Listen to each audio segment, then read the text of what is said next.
नमस्ते। मेरा नाम शुभम है और आप मुझे ब्रेन ऑफ बिहार पे देख रहे हैं। सब लोग ये जानने के लिए उत्सुक थे कि एसएफआईओ का जो जांच चल रहा है 6 कंपनियों पे, नया वाला, उसका क्या स्टेटस है। तो हालांकि ना एसएफआईओ के वेबसाइट पे ना किसी न्यूज़पेपर में कुछ नहीं आया है, लेकिन हमने थोड़ा सा जांच पड़ताल किया ऑनलाइन ही, जिससे कुछ पता चला है और हमको उम्मीद है कि इस डेट पे कोई अपडेट आ सकता है, जो हम आप लोगों को बताने जा रहे हैं। तो एसएफआईओ का जो केस था वो सुप्रीम कोर्ट में लगा था और वहां से डिस्पोज ऑफ कर दिया गया था, ये कह के कि जांच होना चाहिए। तो एसएफआईओ का केस शुरू कहां से हुआ, तो मुंबई जो आरओसी है, रजिस्ट्रार ऑफ कंपनी, वो 3 कंपनियों का जांच करवाई थी एसएफआईओ से, सहारा क्यूसप गोल्ड मार्ट लिमिटेड और सहारा क्यूसप यूनिक प्रोडक्ट और सहारा इंडिया कमर्शियल कॉरपोरेशन। और इस जांच को 2017-18 में ही करवाई थी, लेकिन उसका रिपोर्ट अभी तक एसएफआईओ ने नहीं सौंपा है। लेकिन उसके बाद एसएफआईओ का कहना था कि इस 3 कंपनियों से लिंक है अगला 6 कंपनी, जैसे एमबी वैली है, उसका प्राइम सिटी है, 6 कंपनी है जिसका जांच वो करना चाह रही थी। लेकिन सहारा के तरफ से दिल्ली हाई कोर्ट में ये कहा गया कि ये जो आरओसी का ऑर्डर है वो उसके जांच के दायरे में नहीं आ रहा है, कि कहीं से कोई लिंकअप नहीं है 6 कंपनियों का, जिसका केस सुप्रीम कोर्ट में गया और सुप्रीम कोर्ट ने कहा कि नहीं, लिंकअप है और उसका जांच का अधिकार है एसएफआईओ को और उसका जांच हो रहा है। लेकिन उसका कोई अपडेट अभी तक नहीं आया है। तो अब इसका अपडेट पता कैसे चलेगा।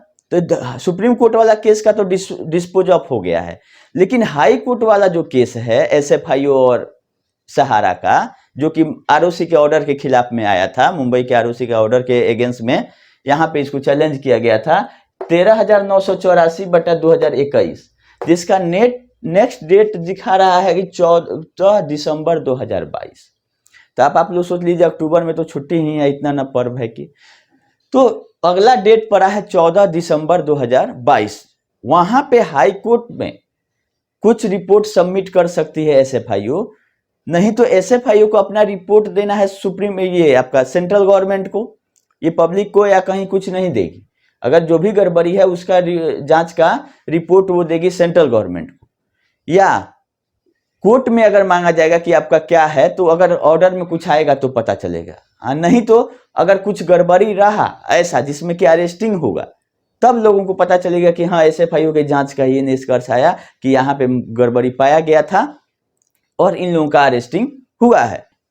हाँ, एसएफआईओ का एक केस और है, ये हो गया 6 कंपनियों का फिर से जांच करने का एसएफआईओ को मिला जो अधिकार। अगला एक केस है स्वप्ना राय, जो कि वाइफ है सुब्रतो राय की, उनको lookout circular LOC, lookout circular या लुकआउट नोटिस भी उसको कहा जाता है, इशू किया हुआ है एसएफआईओ के द्वारा ही। जब 3 कंपनियों का जांच चल रहा होगा तो लुकआउट, ऐसे तो सुब्रतो राय का भी इंडिया से बाहर नहीं जा सकते हैं, तो इनका जो है, इनको भी लुकआउट नोटिस जारी कर दिया था एसएफआईओ में। लेकिन फिर उस लुकआउट नोटिस के अगेंस्ट में दिल्ली हाई कोर्ट में पहुंच गई है सहारा। ये न्यूज बहुत कम लोगों को पता होगा, तो हमने सोचा आप लोगों को अपडेट कर दें। इसका भी केस नंबर है 9942/2021, रीट WPC में ही दिखिएगा तो आपको मिल जाएगा, जो कि लुकआउट सर्कुलर जो जारी किया गया है central government union of India के तरफ से, तो उसी के अगेंस्ट में हाई कोर्ट में चली गई, जिसका लास्ट सुनवाई मार्च में हुआ था। मार्च 2022 में सुनवाई हुआ था और ये उसका अगला डेट इसी महीना में, मतलब अक्टूबर में ही 27 को लगा हुआ है। 27 अक्टूबर 2022 को स्वप्ना राय का लुकआउट सर्कुलर का सुनवाई होगा कि उन पे लुकआउट सर्कुलर रहना चाहिए कि नहीं रहना चाहिए। और जो पहला ऑर्डर है इसमें यह बताया गया है, जो स्वप्ना राय है वो केवल सहारा श्री के वाइफ होने के नाते इन पर लुकआउट सर्कुलर नहीं इशू किया जा सकता है, ऐसा उनके एडवोकेट कह रहे हैं। क्योंकि ये भी बोला गया है कि 2020 के बाद से इन पे कोई कंप्लेन नहीं हुआ है और ना ही ये कोई कंप्लेन इनके अगेंस्ट में पेंडिंग है। तो इस बेसिस पर इनको, इनसे लुकआउट सर्कुलर हटा लिया जाए ताकि ये आपका मैसेडोनिया चली जाए। जो ऑर्डर में लिखा हुआ है उसको पढ़ने की जरूरत है कि ये जो है सिटीजन है, सिटीजन मतलब नागरिक, रिपब्लिक ऑफ मैसेडोनिया की जो सपना राय हैं। और ये इसमें संविधान का भी जिक्र किया गया है ऑर्डर में कि ये जो है संवैधानिक राइट को जो है वो इससे बाधित होती है। लुकआउट सर्कुलर आप इशू करते हैं तो कोई भी आदमी कहीं भी ट्रेवल कर सकता है, लेकिन आप जब लुकआउट सर्कुलर इशू कर देते हैं तो एक देश से दूसरे देश ही नहीं जा पा रही हैं और ये व्याकुल हैं मैसेडोनिया जाने के लिए। तो इस ऑर्डर में क्या होता है ये 27 अक्टूबर को जो केस लिस्ट हुआ है उसमें पता चलेगा। तो उसमें भी एसएफआईओ कोई ना कोई अपडेट दे सकती है कि इन पे लुकआउट सर्कुलर क्यों रहना चाहिए। जवाब तो हाई कोर्ट कौन गया है, सपना राय गई हुई है कि हमसे लुकआउट सर्कुलर हटाइए, हमको विदेश जाना है। तो उसमें एसएफआईओ को ये जवाब देना है कि आपने इनको लुकआउट नोटिस क्यों जारी किया, जब ये किसी कंपनी में डायरेक्टर नहीं है, शेयर होल्डर है। तो शेयर होल्डर मैनेजमेंट का पार्ट नहीं होता है और कोई भी अगर कंपनी पे क्लेम होता है तो शेयर होल्डर का उसमें दोष नहीं माना जाता है। लेकिन इसका जवाब देना है एसएफआईओ को। तो उसमें जब जांच में कुछ मिला होगा, जब 9 कंपनियों का जांच कर रही है एसएफआईओ, उसमें कुछ ना कुछ लिंकअप अगर मिलेगा तो वहां प्रोड्यूस करेगी कि हाँ ऐसा ऐसा इनके अकाउंट से कुछ रूट हुआ है या पैसा का देनदारी इन पे बनता है, इसलिए इनको रोका जाए। तो 27 अक्टूबर को ऐसा एसएफआईओ भी कोई अपडेट दे सकती है। देखिए, मैसेडोनिया का नागरिकता लेने के लिए ज़्यादा कुछ करने की ज़रूरत नहीं रहती है, आपको वहाँ पे इन्वेस्टमेंट कुछ करना रहता है। जैसे ये सब जो कंट्री है यूरोपियन कंट्री है और वहाँ पे आप 10 लोगों को मिनिमम एम्प्लॉयमेंट दे दीजिए और 4 लाख यूरो आप वहाँ पे इन्वेस्ट कर दीजिए, लमसम 2-3 करोड़ रुपया हुआ, तो आपको वहाँ की नागरिकता दे दी जाती है। तो इन लोगों के लिए 2-4 करोड़ का क्या मतलब है, जो बड़ा बड़ा लोग हैं सहारा श्री जैसे, तो ये लोग वहाँ पे पैसा इन्वेस्टमेंट किए, एम्प्लॉयमेंट दिए 10 लोगों को, वहाँ पर इनका नागरिकता मिल गया है। अब इन लोगों को इनका इंडिया में मन नहीं लगेगा तो चले जाएंगे मैसेडोनिया, क्योंकि यहाँ पे तो लोग पैसा मांगेंगे। लेकिन इसके इन लोगों के अगेंस्ट में भी जो वहाँ पे तथ्य दिया गया कि 2020 जुलाई या सितंबर के बाद कोई कंप्लेन नहीं हुआ है स्वप्ना राय के अगेंस्ट में, तो और इसमें ये भी बोला गया है कि जो प्रॉपर्टी है वो सारा सेबी अटैच कर चुकी है और इसके जो डायरेक्टर हैं वो प्रेजेंट हो रहे हैं सब कोर्ट में, जैसे कोर्ट में केस चल रहा है या सेबी के सामने। तो लेकिन इनसे लुकआउट सर्कुलर हटा लिया जाए। छपा हुआ है 30/11/2021 को, 30 नवंबर को, कि 17 लोगों पे कानपुर में एफआईआर हुआ था। आप लोग को पता भी होगा पिछले बार 17 लोगों में कौन थे, मेन 7 लोग इनके फैमिली के थे, जिसमें सुब्रतो राय थे 1 नंबर में, स्वप्ना राय, सुशांतो राय, सीमांतो राय, चांदनी राय और रीचा, ये दोनों उनकी बेटे की वाइफ हो गई, चांदनी राय और रीचा, और जेबी राय ब्रदर हो गए।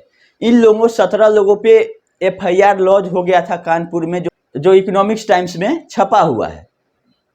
तो इस हिसाब से इस सब केस का भी वहां पे हवाला दे सकती है एसएफआईओ इन पे लुकआउट सर्कुलर रखने के लिए। तो ये हो गया अपडेट जो कब मिलने वाला है। अगला है कि हम पिछले वीडियो में भी हम अपने ब्रांच मैनेजर लोगों और फ्रेंचाइजी गार्जियन लोगों से रिक्वेस्ट किए थे कि सहारा इंडिया का केस 10 साल से चल रहा है और अगला 10 साल भी चल सकता है, और ये पैसा के बल पे और जो न्यायिक व्यवस्था है इंडिया की उसके हिसाब से लंबा खींच सकती है।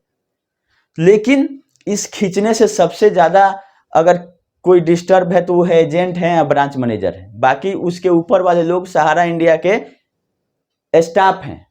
ये लोग स्टाफ नहीं है, इनको कमीशन मिलता है, जो पैसा लेके गए उसमें 2% 5% कमीशन मिलता है, और अब ये बंद है और मिलने की आगे भी कोई उम्मीद नहीं है। तो वो किस उम्मीद में ऊपर वाले लोगों का बात सुन रहे हैं, जैसे जेडो ऑफिस हो गया, अच्छा रीजनल ऑफिस हो गया, आरएम हो गए, इन लोगों को तो तनख्वाह मिलता है वहीं बलगलाने के लिए, तो वो तो बलगलाएंगे ही आपको। लेकिन अगर आपको भी अगर सच्चाई पता हो गया है, पहले मान लीजिए 2010 तक नहीं पता था कि नहीं सहारा इंडिया सही कंपनी है, 10-12 साल से आप लोग भी देख रहे हैं कि कोई भी सिस्टमेटिक काम सहारा इंडिया नहीं कर रही है, तब भी इसका आप लोग साथ क्यों दे रहे हैं?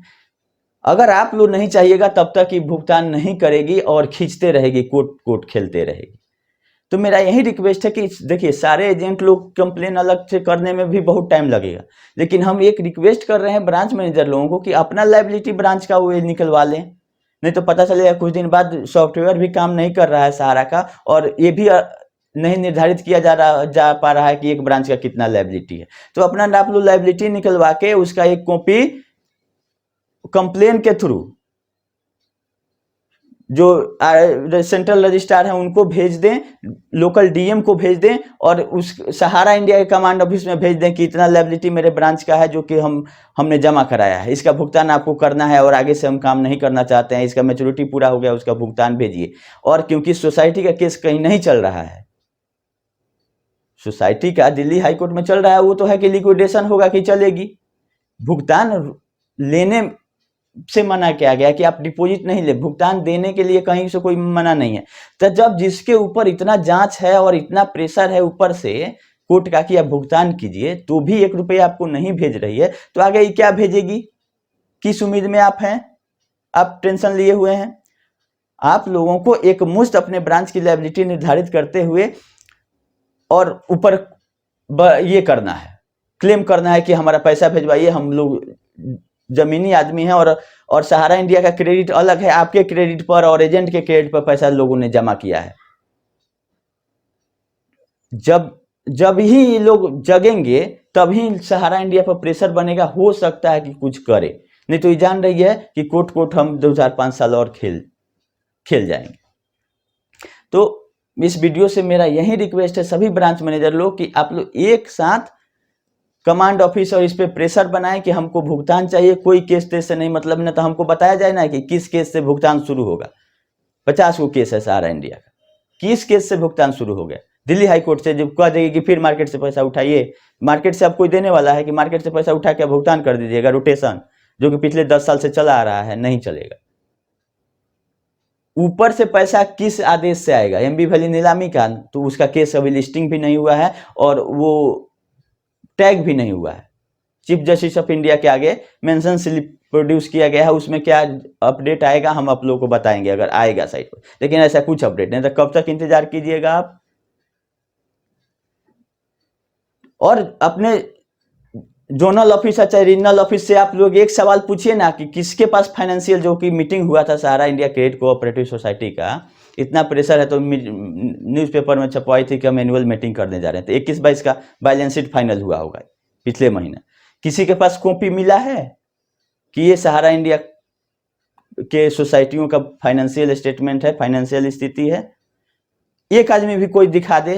हम रीजनल ऑफिस और जोनल ऑफिस और कमांड ऑफिस के लोगों को भी बोल रहे हैं कि किसी के पास है तो वो सर्कुलेट कर दे ब्रांच मैनेजर लोगों को। आप मांग के देखिए, पैसा तो दूर, फाइनेंशियल स्टेटमेंट आप मांगिए, आप तो पार्ट है ना सहारा इंडिया के, तो आपको अगर नहीं दिखा रही है कंपनी तो आगे पैसा का क्या बात करें? आप लोग पहले तो आंख बंद करके भरोसा कर लिए कि ये कंपनी, लेकिन एजेंट लोग और ब्रांच मैनेजर लोग हर एक सोसाइटी में है, हर एक कंपनी में, क्यूसॉप हो चाहे क्रेडिट हो चाहे सहारियन हो, ऊपर के लोग भले नहीं हो उसके मैनेजमेंट में या उसके डायरेक्टरशिप में, लेकिन नीचे वाले एजेंट को सब में घुसाई हुई है, ब्रांच मैनेजर लोग सब में घुसे हुए हैं। तो आप लोगों का रिस्पॉन्सिबिलिटी है कि आप उससे डाटा मांगें और अपने ब्रांच की लायबिलिटी को बताएं सबको, और मीडिया में भी दे सकते हैं आपकी मेरे ब्रांच की इतनी लायबिलिटी है और सहारा इंडिया भुगतान नहीं करे। अब आप लोगों को पब्लिक की तरफ से लड़ने का समय आ गया है, इंतजार नहीं कीजिए। कोई कंफ्यूजन है तो हमको बात कर सकते हैं हमसे, हम उसमें आप लोगों का हेल्प करने के लिए रेडी हैं, लेकिन भुगतान आप ही लोग करा सकते हैं, और सहारा इंडिया पर प्रेशर बना के उसके पीछे पीछे चल के वो नहीं देगी पैसा। और जो आपके रीजनल मैनेजर हैं आपसे पहले हो सकता है कि वहीं रिजाइन करके निकल जाएं, तो आप किसको दीजिएगा डाटा? अभी समय है, जब तक कि एसएफआईओ का जांच चल रहा है, कुछ अरेस्टिंग फरेस्टिंग नहीं हो रही है, नहीं तो जब ऊपर के लोग वाले चले जाएंगे तो आप रिजाइन किसको देने जाइएगा? तो अभी समय है, एक बार आप लोग ऐसा करके देखिए। कहीं हमको उम्मीद है कि कहीं ना कहीं प्रेशर बनेगा कि लगेगा कि नहीं अब इंटरनल लोग विरोध कर रहे हैं तो कुछ ना कुछ होगा, क्योंकि अब 2008-10 वाला बात नहीं है। क्योंकि 2008-10 में अगर आप किसी को बोलते, एजेंट को ही बोल दीजिए कि सहारा इंडिया नहीं चलेगी, तो आपका जान मार देता लोग।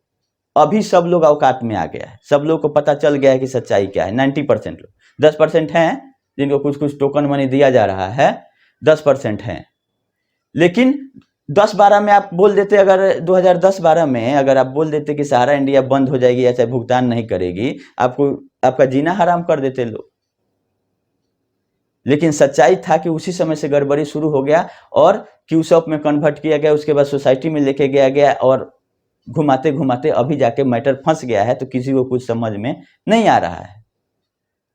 अब लोगों को लग रहा है कि नहीं, सहारा इंडिया हमारे साथ गलत की है, तो इसके अगेंस्ट में जाने की जरूरत है सबको। बाद बाकी जैसा अपडेट रहेगा हम आप लोगों को सही न्यूज अपने चैनल पे देते रहेंगे। धन्यवाद।